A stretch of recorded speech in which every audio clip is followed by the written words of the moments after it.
네, 오후 예배 오신 우리 성도님들 주님의 이름으로 환영합니다.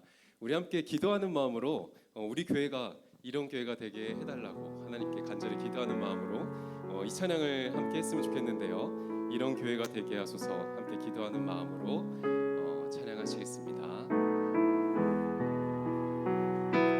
진정한 예배가 숨쉬는 교회 주님이 주인 되시는 교회 믿음의 기도가 쌓이는 교회 최고의 찬양을 드리는 교회 말씀이 살아 숨지기는 교회 성도의 사랑이 넘치는 교회 섬김과 헌신이 기쁨이 되어 열매 맺는 아름다운 교회 주님의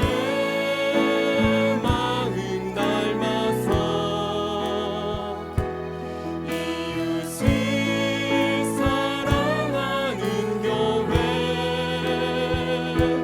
주님의 영광을 위해서 빛 대신 주님 전하는 교회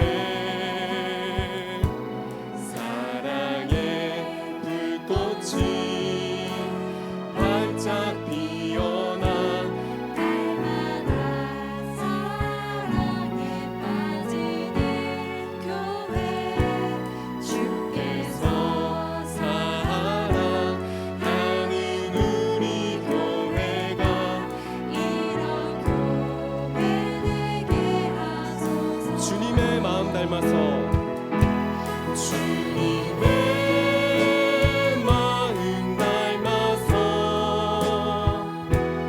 이웃을 사랑하는 교회 주님의 영광을 위해서 빛 되신 주님 전하는 교회 사랑의 불꽃이 활짝 피어나 날마다 사랑에 빠지는 교회 주께서 사랑하는 우리 교회가 이런 교회 되게 하소서. 우리가 목마른 가운데 나왔습니다. 함께 계속해서 찬양하시겠습니다.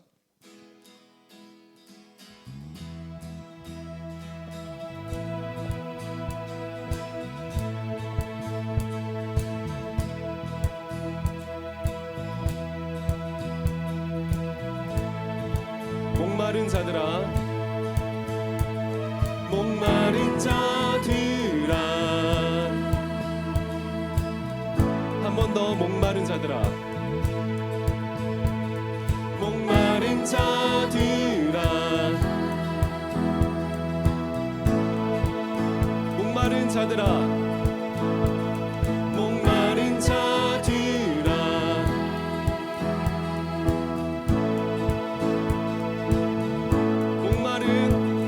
목마른 자들아 주님 말씀하십니다. 누구나 내게로 나오라 목마른 자들아 목마른 자들아 누구나 내게로 나오라 나에게로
일어나라 주의 백성 빛을 발하라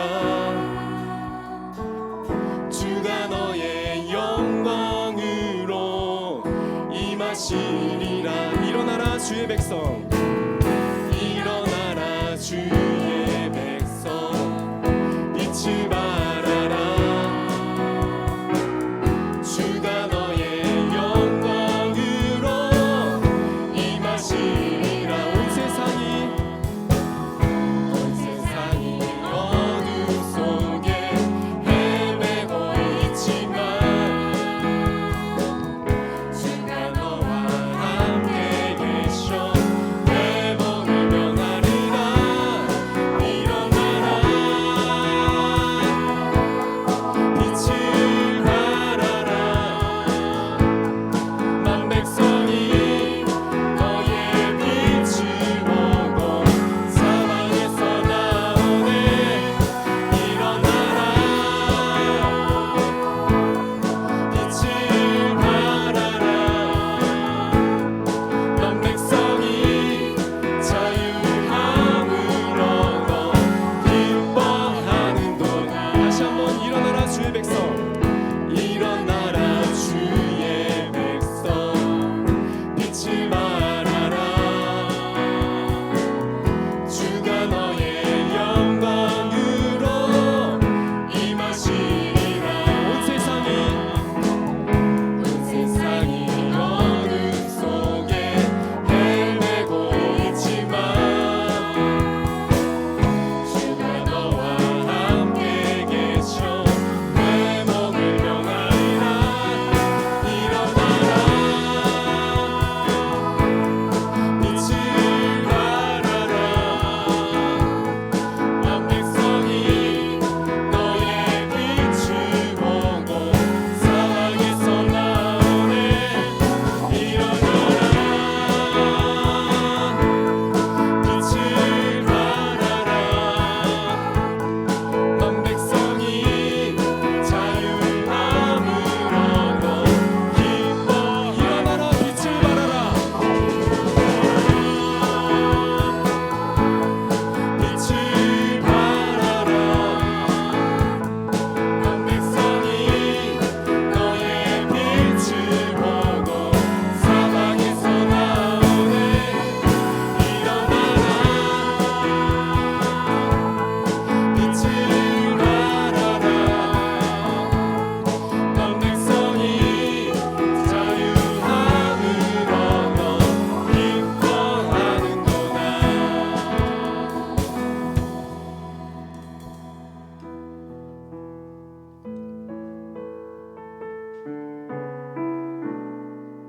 우리의 연약함을 고백하면서 하나님께 나갑시다. 주여 우리 연약합니다. 우린 오늘은 힘겨워합니다. 주 뜻 이루며 살기에 부족합니다. 우린 연약합니다. 주여 우린 넘어집니다. 주여 우린 넘어집니다. 오늘 하루 또 실수합니다. 주의 긍휼을 구하는 죄인입니다. 우리 주만 바라봅니다. 한없는 주님의 은혜 한없는 주님의 은혜 온 세상 위에 넘칩니다. 가릴 수 없는 주여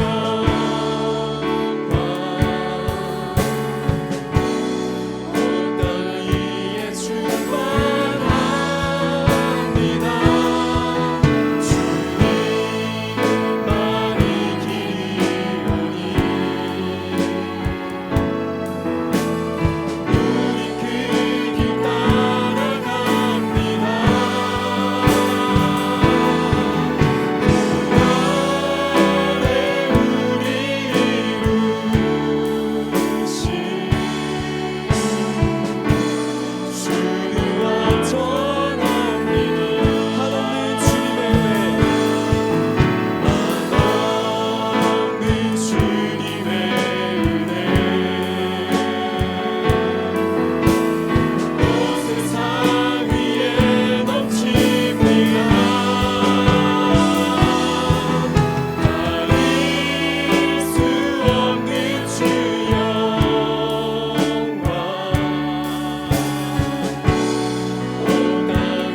이 시간 우리를 대표하여 강준호 집사님 기도하시겠습니다.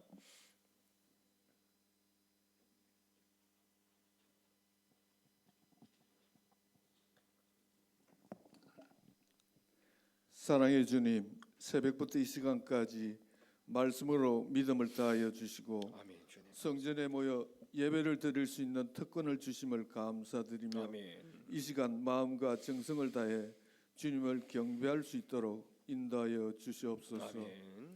하나님, 며칠 전 마지막 설교를 하시는 모습에서 누구보다 당당하고 아름다운 목사님을 배웠습니다. 주님. 그 모습에 아쉬움의 눈물을 가슴 속으로 저희들이 흘렸습니다. 37년 강명교회와 함께하신 목사님, 주님. 우리들 가슴에 사랑과 화평을 새겨 놓았습니다. 주님. 그동안 우리들이 보지 못한 눈물을 얼마나 많이 흘렸을까요? 아버지. 우리 교회를 지금까지 든든한 반석 위에 세우시고 인도하신 목사님, 우리들의 모나고 가시돋친 모든 허물을 가려주시고 주님. 그러하나 말씀과 눈물의 기도로 변화시켜 주시고 언제나 가장 필요한 자리에서 모든 성도들의 위로와 격려에 되어 주신 목사님, 주님. 베풀어 주신 사랑에는 턱없이 부족한 우리들의 부족함을 잊게 하여 주시옵소서. 아멘.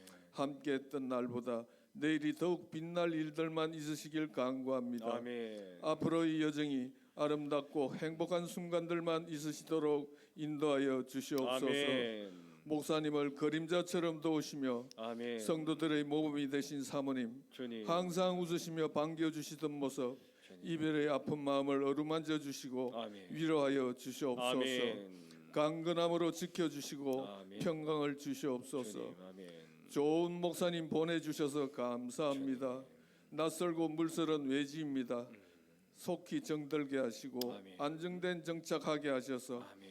2025년 새해에는 온 성도가 사랑으로 하나 되어 아멘. 멋진 광명교회 만들어가게 하여 주시옵소서. 아멘. 교회 앞은 한우 있습니다. 주님. 여호와 라파 하나님 크신 긍휼을 베푸셔서 아멘. 주님. 이전보다 더욱 건강한 몸으로 회복시켜 주시옵소서. 아멘. 연로하신 어르신들 건강 지켜주시고 주님. 외로운 어르신들 벗이되어 주시옵소서. 아멘.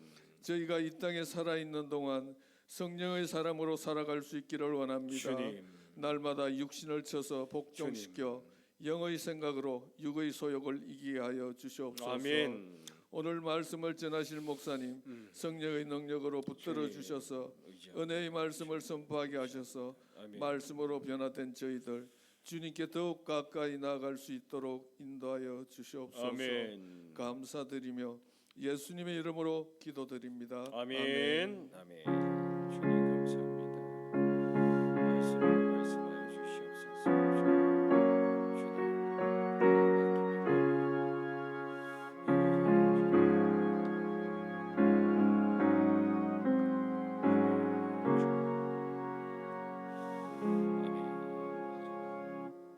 네, 오늘 오후에 우리에게 주시는 하나님의 말씀은 창세기 21장 1절에서 2절 말씀입니다.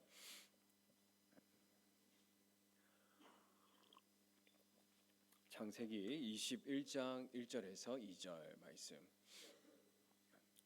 네, 우리 두 절의 말씀 우리 같이 읽도록 하겠습니다. 시작. 여호와께서 말씀하신 대로 사라를 돌보셨고 여호와께서 말씀하신 대로 사라에게 행하셨으므로 사라가 임신하고 네, 여기까지 읽으시면 될 것 같습니다. 네, 사라가 임신하고 아멘. 아멘.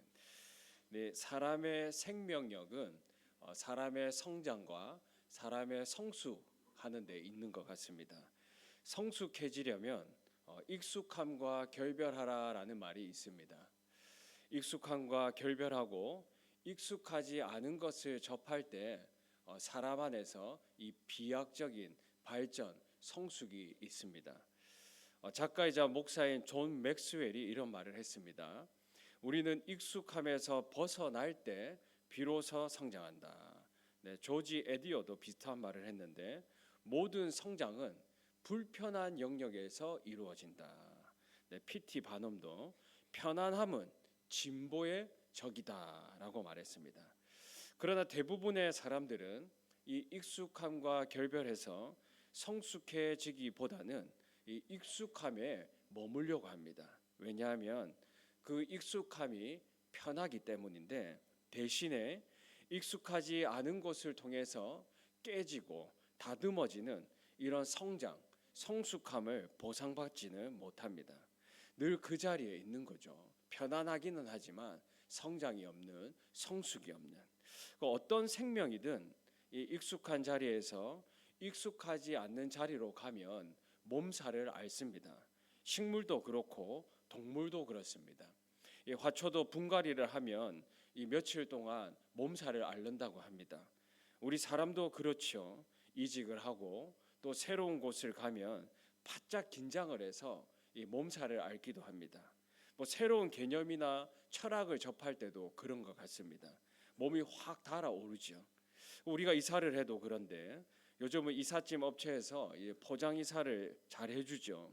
그래서 옛날처럼 힘들진 않지만 그래도 새로운 곳에서 새로운 사람들과 적응해 나가는 것이 참 쉽지는 않습니다.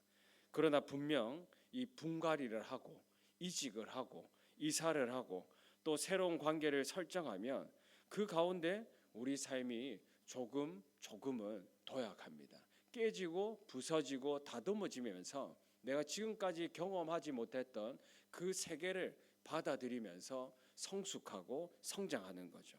우리 성경의 이 익숙함과 결별하는 것, 그리고 인생에 성숙이 있었던 한 사람을 꼽으면 그 아브라함을 꼽을 수가 있습니다. 아브라함은 익숙한 종교 문화를 등지고 새로운 곳으로 이사를 간 대표적인 인물입니다. 하나님께서 아브라함에게 고향, 친척, 아비집을 떠나라라고 명하셨죠. 익숙함과 결별하고 익숙하지 않는 곳에서 이 도약, 성장, 성숙을 바라신 것입니다. 아브라함은 하나님의 명령에 순종했고 그 인생에 엄청난 도약이 있었습니다. 이 도약은 아브라함이 계획하고 실천한 도약이 아니라 하나님의 섭리로 인한 도약이죠. 그래서 하나부터 열까지 하나님께서 준비하시고 계획하셨고 아브라함 인생을 통해서 나타내 보이셨습니다. 하나님께서 아브라함을 영적으로 도약시키셨고 또 성숙시켜 주셨는데, 오늘 하나님께서 어떻게 아브라함 인생 가운데 섭리하셨는지 크게 세 가지 살펴보겠습니다. 첫째, 하나님은 사막을 에덴으로 만드십니다. 우리 사람이 볼 때 거해 있는 그곳이 사막처럼 보이지만 하나님은 그 사막을 에덴으로 바꾸십니다. 자, 아브라함은 고대 문명이 고도로 발달해 있었던 우르라는 곳에서 원래 살고 있었습니다. 하란을 거쳐 가나안까지 이사를 했죠. 3,000km 정도를 이제 걸었다라고 학자들이 이야기를 하는데, 이 부산에서 서울까지 올라오는 것도 참 고되고 어렵죠. 요즘같이 교통 이런 편의 시설이 잘 되어 있어도 이 긴 거리를 오고 가는 게 쉽지가 않습니다. 그런데도 아브라함은 3,000km를 걸어서 전혀 알지도 못하는 가나안까지 이사를 했습니다. 자, 뿐만 아니라 당시는 족장 사회였습니다. 이 족장 중심으로 혈연 공동체를 이루며 살았는데, 아브라함이 하란을 떠났다라는 것은 이 혈연 공동체에서 완전히 분리되어 나왔다라는 뜻입니다. 이런 분리는 물리적인 분리에서 그치는 것이 아니라 심리적 분리감 때문에 불안, 공포심을 가질 수도 있습니다. 사람은 사회적 동물이다라는 말이 있지 않습니까? 이 각 사람은 이 사회 구성원으로서의 소속감을 가질 때 이 안심을 합니다. 그러다 보니 사람은 소속감을 가지지 못할 때부터 불안해할 수 있는 거죠. 혈연 공동체를 이루고 있었던 아브라함에게 분명 이런 불안함이 크지 않았을까 생각해 볼 수 있습니다. 또한 아브라함은 우르라는 지역에서 가나안까지 왔다라는 사실을 생각해 볼 때 여기 우르에서 누릴 수 있는 온갖 좋은 것들, 고도로 발달된 문명의 혜택을 다 포기한 것입니다. 편리함을 버리고 불편함을 택한 것이고, 세련됨을 버리고 투박함을 택한 것이며, 익숙함과 완전히 결별한 것입니다. 이처럼 아브라함이 가나안으로 이사를 한 것에는 여러 가지 개인적인 또 가정적인 리스크가 있었습니다. 그럼에도 불구하고 아브라함은 우르에서 하란을 거쳐 가나안으로 이사를 했죠. 그런데 여러분, 아브라함이 왜 이사를 한 것입니까? 이 이사에 대한 계획이 있었습니까? 전혀 계획이 없었습니다. 이사를 한 단 한 가지 이유는 하나님의 명령, 하나님의 말씀이 있었기 때문입니다. 창세기 12장 1절입니다. 여호와께서 아브라함에게 이르시되 너는 너의 고향과 친척과 아버지의 집을 떠나 내가 내게 보여줄 그 땅으로 가라. 그 땅으로. 그래서 히브리어 원문을 보시면 여기 땅 앞에 정관사가 하나 붙어 있습니다.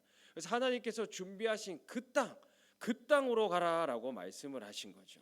아브라함은 하나님의 말씀 한마디 듣고 이 고향 친척 아비 집을 떠나 나왔습니다.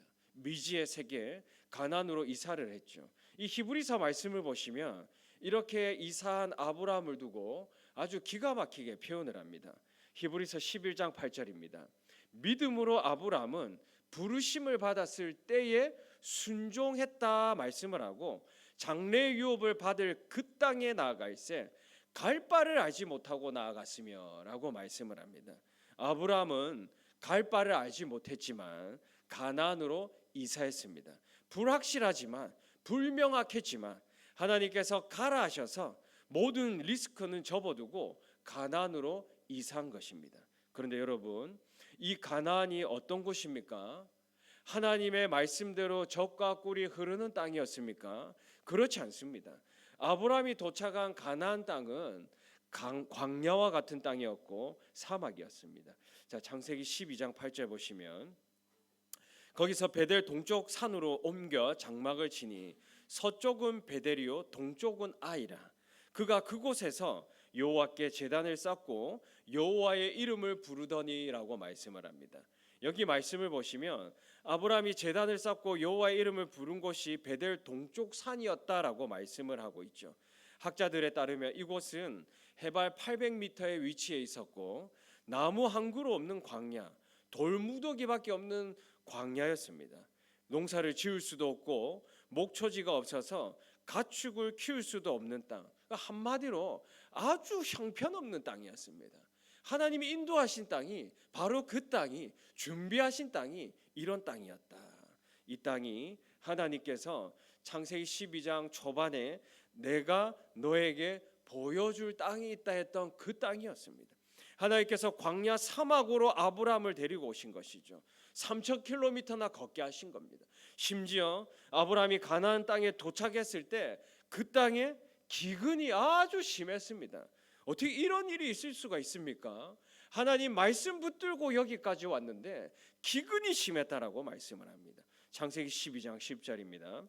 그 땅에 기근이 들었으므로, 그러니까 하나님이 보여주실 그 땅에 기근이 심했다라고 말씀을 합니다. 아브라함 애굽에 거류하려고 그리로 내려갔으니 이는 그 땅에 기근이 심하였음이라. 그 땅에 기근이 심하였다. 아브라함이 이사 온 그 땅, 하나님께서 인도하신 그 땅에 기근이 심했습니다. 그 땅 생물을 내지 못하고 있었고 그 땅 젖과 꿀을 지금 생산하지 못하고 있었습니다.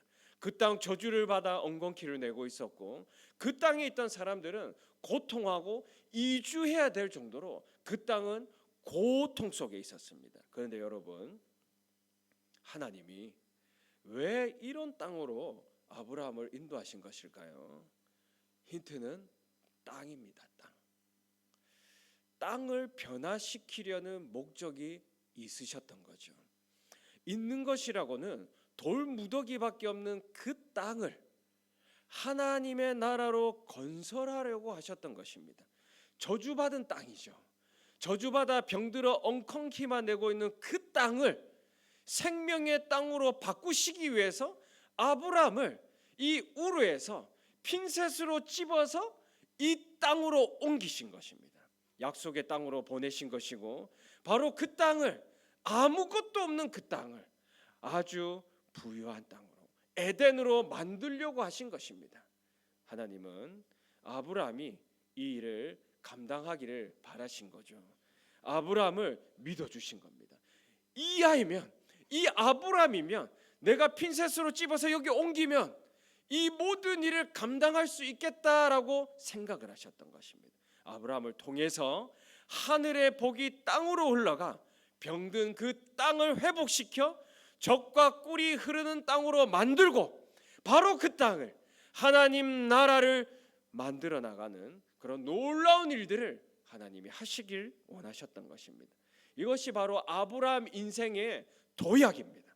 익숙함과 결별한 그곳에서 일어난 아브라함을 통한 하나님의 섭리하심입니다. 우르에 있었다면 이런 도약 경험하지 못했겠죠. 사랑하는 성도 여러분, 하나님께서 우리를 인도하시는 곳이 가나안 땅일 수가 있습니다. 왜 이런 곳으로 인도하셨어? 왜 이렇게 돈도 되지 않는 이 땅으로 나를 인도하셨어? 나를 젖과 꿀이 흐르는 땅으로 인도해 주셔야지. 어떻게 이런 땅이 쩍쩍 갈라져 있는 기근이 심한 이곳으로 인도하셨어? 라고 우리가 생각할 수 있습니다. 날마다 선한 길로 인도해 주십시오. 좋은 곳으로 인도해 주십시오 라고 기도했는데도 기근이 심한 저주받은 그 땅으로 인도하실 수가 있습니다. 그것이 우리의 직장일 수도 있고 우리가 속해 있는 만인 영역일 수 있습니다. 하나님께서 왜 이렇게 하신 것일까요? 우리를 인도하신 그곳, 그 땅을 나를 통해서 생명의 땅으로 복된 곳으로 변화시키길 바라시기 때문입니다. 우리는 사막을 보지만 하나님은 에덴을 꿈꾸십니다. 이사야 43장 19절입니다.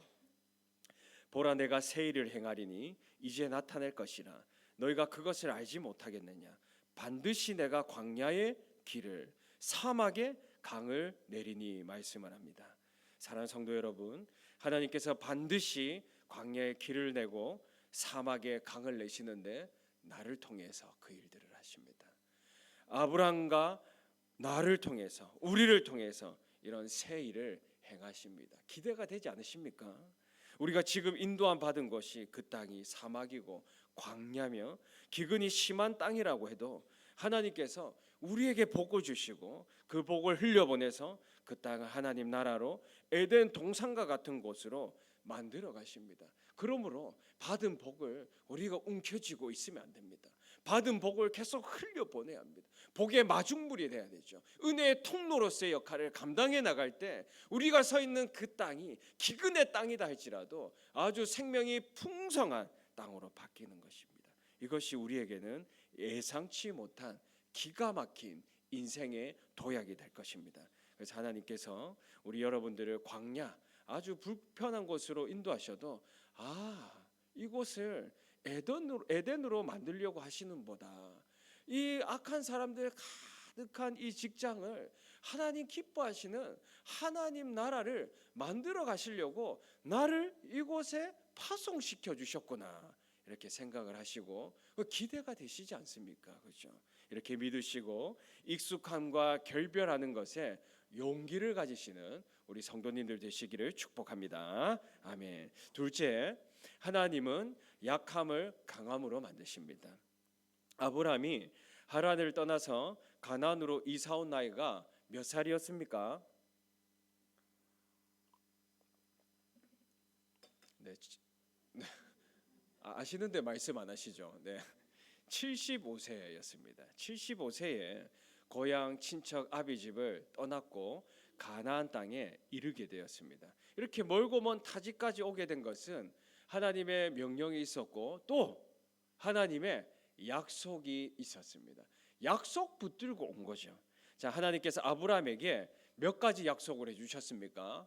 두 가지 약속을 해주셨습니다. 첫째는 땅이었고 둘째는 자녀였습니다. 자녀를 통해서 큰 민족을 이루어 주겠다라고 약속을 하셨습니다. 아브라함은 이 약속을 붙들고 하나님이 나를 통해서 땅을 변화시켜 주실 것이고 나를 통해서 난 그 자녀를 통해서 열방이 주께 돌아오게 하실 것이다라는 이 약속을 붙들고 75세 나이에도 3,000km를 걸어서 가나안까지 이사 왔습니다. 약속이 있는 인생은 늙지 않습니다. 비전이 있는 인생은 결코 쇠퇴하지 않습니다. 아브라함의 인생을 통해서 우리에게 보여주시죠. 그런데 주신다고 한 땅은 사막이고 광야였고, 그리고 또 주신다던 자녀는 어땠습니까? 깜깜무소식이었습니다. 아브라함과 사라에게 또 한 가지 절망적인 사실이 있었는데, 사라가 원래 아이를 가질 수 없는 여자라는 사실입니다. 그게 창세기 11장 30절에 나옵니다. 이름을 개명하기 전에 사레는 임신하지 못함으로 자식이 없었더라라고 말씀을 합니다. 임신을 아예 할 수 없다라고 말씀을 합니다. 성경에서 사라를 처음으로 소개하는 장면입니다. 처음으로 소개하는 장면인데, 사라에게 치명적인 약점이 있고 임신하지 못하는 한 여인에 대해서 설명하고 있습니다. 임신하는 것이 불가능하다, 아예 되지 않는다라고 말씀을 하고 있죠. 하나님께서 바로 이런 사라를 택하신 것입니다. 자녀를 주시겠다라고 했는데 자녀를 가질 수 없는 사라를, 치명적인 약점을 가진 이 사라를 택하신 것입니다. 그리고는 아브라함이 100세가 될 때 바로 이 사라를 통해서, 임신을 하지 못하는 이 사라를 통해서 자식을 낳게 하셨고, 그가 바로 이삭입니다. 사랑하는 성도 여러분, 하나님은 오늘도 사라를 택해서 일하십니다. 하나님은 자식을 가지지 못하는 자를 택해서 자식을 낳게 하시고, 바로 그 약한 사람을 통해서 교회를 세우십니다. 치명적인 약점을 가진 사람, 부족한 사람, 연약한 사람을 택하셔서 강한 자들을, 교만한 자들을 부끄럽게 하십니다. 하나님께서는 이렇게 일하십니다. 하나님은 일을 잘할 수 있는 사람을 택하시는 것이 아닙니다. 자랑할 것이 많은 사람을 택하시는 것이 아닙니다. 오히려 아무것도 할 수 없는 사람, 상처투성이인 사람, 자랑할 것이라고는 약점밖에 없는 사람을 택하셔서 이런 사람들을 돌보고 회복시켜서 하나님 나라를 세워나가십니다. 한 인생을 설명할 때 못하더라, 없더라 말고는 설명할 수 없는, 바로 이 사라와 같은 사람을 통해서 하나님의 강력하심을 나타내십니다. 고린도후서 12장 9절입니다. 나에게 이르시기를 내 은혜가 내게 족하도다. 이는 내 능력이 약한 데서 온전하여 짐이라 하신지라. 그러므로 도리어 크게 기뻐함으로 나의 여러 약한 것들에 대하여 자랑하리니 이는 그리스도의 능력이 내게 머물게 하려 함이라. 아멘이신가요? 아멘. 사랑하는 성도 여러분, 우리의 약함이 하나님의 강함이 됩니다. 기대가 되시죠? 우리의 치명적인 약점이 하나님의 능력이 임하는 통로가 됩니다. 저는 참 연약한 사람입니다. 저는 단점, 약점이 참 많은 사람입니다. 그래서 늘 기도하는 것이, 하나님, 이 단점이 하나님의 강점이 되게 해주십시오. 하나님, 저의 이 부족함이 하나님의 은혜를 나타내는 통로가 되게 해주십시오. 오늘도 그렇게 기도합니다. 이것이 우리의 도약이죠. 아무도 맛보고 경험할 수 없는 우리 신자들만이 누리는 영적 도약이며, 이를 믿음으로 붙들고 할 수 있다, 하면 된다, 해보자 외치시면서 임신하지 못함으로가 이삭을 낳았더라, 이렇게 바뀌는 생명의 역사를 경험하는 우리 성도님들 되시기를 우리 주님의 이름으로 축복합니다. 아멘. 셋째, 하나님은 무능을 전능으로 만드십니다. 해석이 되어야 해결이 된다라는 말이 있습니다. 어떤 문제든 해결을 하려면 해석이 되어야 하죠. 문제의 원인이 무엇인지, 어떻게 여기까지 오게 되었는지 진단을 해야 됩니다. 해석을 해야 처방을 내릴 수가 있습니다. 해결을 할 수가 있죠. 그런데 하나님께서 아브라함과 사라에게 자녀를 주시겠다라고 약속을 하셨는데 아무리 기다려도 주시지 않았습니다. 수십 년을 기다렸지만 주시지 않았죠. 왜 이러시나? 해석이 안 되는 일입니다. 해석이 안 되니까 이 부부가 해결할 수가 없는 겁니다. 해결할 수도 없는 노릇이고 이런 답답한 세월이 무려 25년 세월이었습니다. 그래서 나름대로 온갖 노력을 다 하잖아요. 아브람과 사라가. 하나님께서 아브람과 사라에게 약속하신 바로 그날 자녀를 주실 수가 있었습니다. 그렇지 않습니까? 자녀를 주겠다 하시고 바로 그날 임신하게 해주실 수도 있었습니다. 아브라함에게는 즉시 순종할 것을 바라셔놓고는 왜 하나님은 즉시 주지 않으시고 이 25년의 세월 동안 뜸을 들이신 것일까요? 궁금하시죠?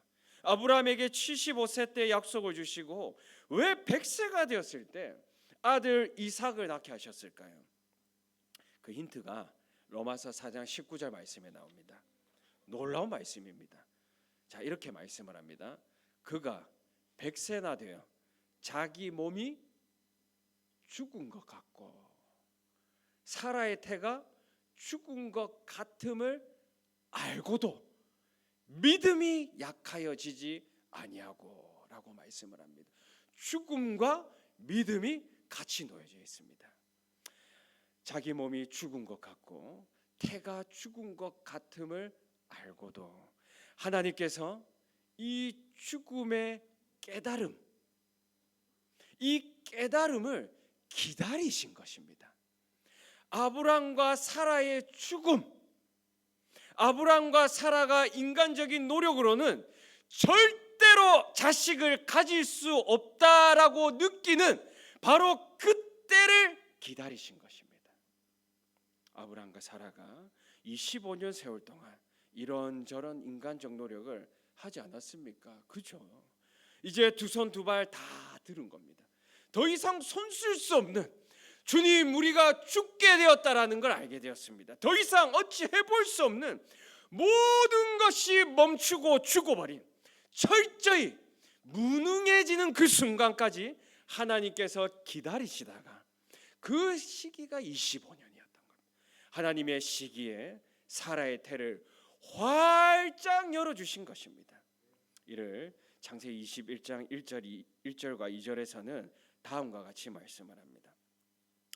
여호와께서 말씀하신 대로 사라를 돌보셨고 여호와께서 말씀하신 대로 사라에게 행하셨으므로 사라가 임신하고 하나님이 말씀하신 시기가 되어 노년의 아브라함에게 아들을 낳으니라고 말씀을 합니다. 하나님의 시기가 되어 하나님의 때가 있다.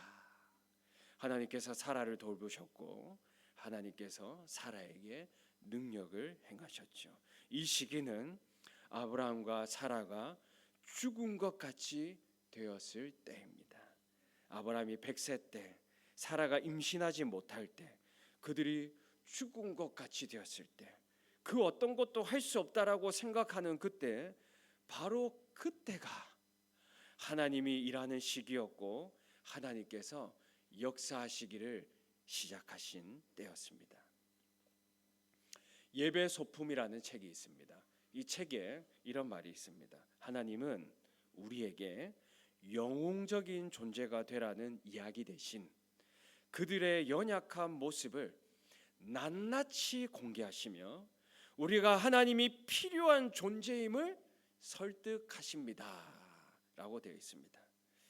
사랑하는 성도 여러분, 바로 이거를 깨닫는 것이 우리에게 일어나는 영적인 도약일 것입니다. 죽은 것 같이 되는 것, 하나님의 시기까지 기다리는 것, 그래서 하나님이 필요하다라고 느끼는 것, 그리고 하나님이 일하시는 것을 지켜보는 것, 이것이 우리 인생의 도약입니다. 그러므로 우리가 하겠다고 할 때 하나님이 하게 하시는 것이 아니라 우리가 할 수 없다고 할 때 그제서야 하나님이 일하십니다. 우리가 가지고 있는 힘이 다 빠져야 그제서야 하나님이 일하십니다. 100세가 되어야지, 죽은 것 같이 되어야지 하나님이 역사하십니다. 따라서 지금 우리 삶 속에 하나님의 역사가 나타나지 않는 것은 우리가 약해서가 아닙니다. 그래서 하나님이 우리를 쓰지 않으시는 것이 아닙니다. 오히려 우리가 아직 강해서 그렇습니다. 아직 죽지 않아서 아직 내 힘으로 하려고 하는 그 마음이 앞서서 아직 우리 입이 살았고 우리 자아가 여전히 살아 있어서 그렇습니다. 하나님은 25년의 시간을 더 주실지도 모릅니다. 그러므로 오늘 이 시간 천부여 의지없어서 외치며 두 손 두 발 다 들고 하나님 앞에 나아갑시다. 하나님 앞에 바짝 엎드려 죽읍시다. 죽은 것 같이 지냅시다. 그리고 하나님께서 일하실 것을 잠잠히 기다립시다.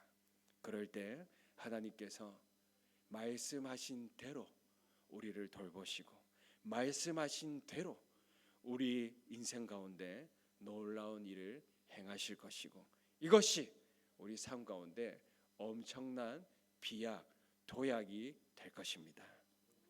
말씀을 정리하겠습니다. 가나안 땅 왜 사막으로 인도하셨습니까? 하나님께서 아브라함을 통해서 그 땅을 회복시키려고 하셨기 때문입니다. 하나님께서 우리들이 서 있는 그 사막에도 길을 내시고 또 강을 내실 것입니다. 우리의 사막은 하나님의 에덴이 될 것입니다. 충분히 기대하셔도 좋을 것 같습니다.